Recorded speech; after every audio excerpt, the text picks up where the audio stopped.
नमस्कार साथियों, कल से मेरे खिलाफ एक स्क्रिप्टेड कैंपेन चलाया जा रहा है। सेम भाषा, सेम बातें, सेम आरोप। ये कोई कोइंसिडेंस नहीं है, बल्कि एक कोऑर्डिनेटेड अटैक है।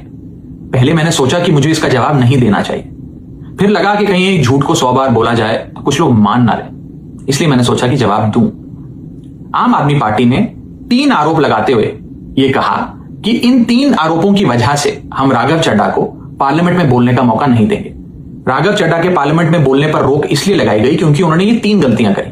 मैं एक एक करके इन तीनों पर आपसे बात करना चाहूंगा। पहला आरोप कि जब ऑपोजिशन पार्लियामेंट से वॉकआउट करता है, सदन से वॉकआउट करता है, तो राघव चड्ढा वहीं बैठे रहते हैं, वो वॉकआउट नहीं करते। ये सरासर झूठ है, सफेद झूठ।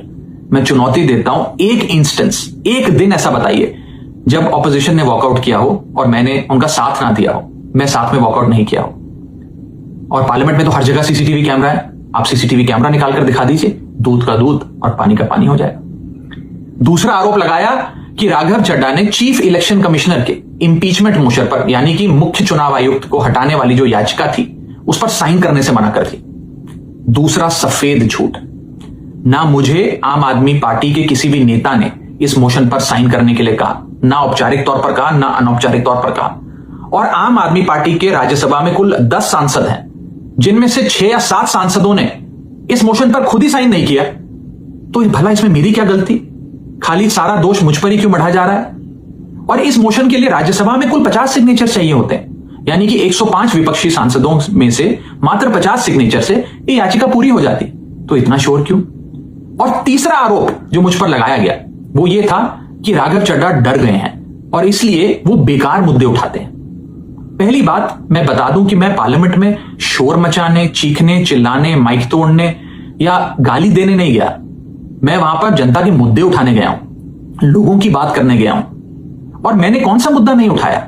मैंने जीएसटी से लेकर इनकम टैक्स की बात करी, पंजाब के पानी से लेकर दिल्ली की हवा का मुद्दा उठाया, हमारे सरकारी स्कूलों की हालत से लेकर कैसे पब्लिक हेल्थ केयर इंस्टीट्यूशंस को मजबूत किया जाए, इंडियन रेलवेज में जो पैसेंजर्स ट्रैवल करते हैं उनकी समस्याएं रखी, यहां तक कि मेंस्ट्रुअल हेल्थ, एक ऐसा मुद्दा जिसके बारे में लोग बात करने से कतराते हैं, वो बातें तक रखी। बेरोजगारी से लेकर महंगाई तक तमाम मुद्दे उठाए। आप मेरे 4 साल का पार्लियामेंट का ट्रैक रिकॉर्ड उठाकर देख लीजिए। और मैं पार्लियामेंट में इंपैक्ट क्रिएट करने गया हूं, मैं पार्लियामेंट में रकस क्रिएट करने नहीं गया। ये टैक्स पेयर के पैसे से जो पार्लियामेंट चलती है, उस टैक्स पेयर के मुद्दे उठाने में पार्लियामेंट में गया। अंत में मैं बस इतना कहना चाहता हूं कि जो लोग आज मुझ पर आरोप लगा रहे हैं, झूठे आरोप लगा रहे हैं, कि हर झूठ को बेनकाब किया जाएगा और हर सवाल का जवाब दिया जाएगा, क्योंकि मैं घायल हूं, इसीलिए घातक हूं।